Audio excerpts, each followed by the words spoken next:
মুখের স্বীকৃতি, যেটা মুখ দ্বারা ছাড়া সম্ভব নয়। আল্লাহ বলছেন কুলু আমান্না বিল্লাহ, তোমরা বলো যে আল্লাহর প্রতি ঈমান এনেছি। আমরা তো আব্দুল্লাহর ঘরের সন্তান, মানে জন্মসূত্রে মুসলমান, এই জন্য কালিমার মর্ম কিন্তু আমরা বুঝি না। যদি আল্লাহকে চিনে কালিমাটা উচ্চারণ করে মুসলিম হতাম, তাহলে মর্মটা অনুধাবন করতাম যে আসলে কালিমাটা কি।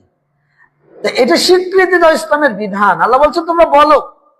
নবী বলছেন উমিরতু আন উকাতিলান নাস, আমি আল্লাহর পক্ষ থেকে আদিষ্ট হয়েছে, আমি তাদের বিরুদ্ধে যুদ্ধ ঘোষণা করলাম যতক্ষণ পর্যন্ত তারা সাক্ষ্য না দেবে আল্লাহ ব্যতীত সত্য কোনো মাহবুদ নেই, মুহাম্মদ আল্লাহ রাসূল। তার মানে এটাকে আপনাকে স্বীকার করতে হবে।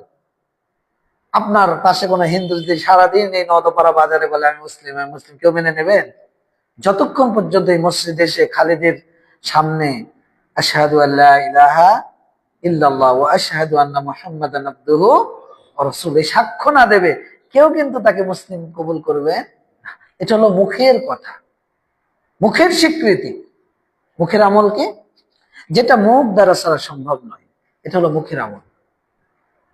কোরআন তেলাওয়াত করা, তাসবিহ তাহলিল করা, জিকির আজকার করা, সালাতের জিকির, সকাল সন্ধ্যার জিকির, বিভিন্ন সময়ের জিকির। আল্লাহ রাব্বুল আলামিন বলছেন ইন্নাল্লাযীনা ইয়াতলুনা কিতাবাল্লাহ, যারা আল্লাহর কিতাব তেলাওয়াত করে। তা আপনাকে যদি আমি কোরআন তেলাওয়াত করতে বলি, সূরা ফাতিহা বলেন, মুখটা বন্ধ করে কেউ তেলাওয়াত করতে পারবেন? সালাতে আপনি দাঁড়ান, আল্লাহু আকবার, আল্লাহুম্মা বা'id বাইনি ওয়া বাইনা খাতায়ায়া, মুখটা বন্ধ করেন তো, সূরা ফাতিহা পড়েন তো দেখি।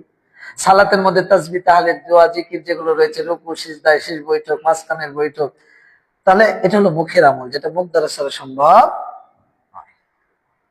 কয়টা হলো? 4টা।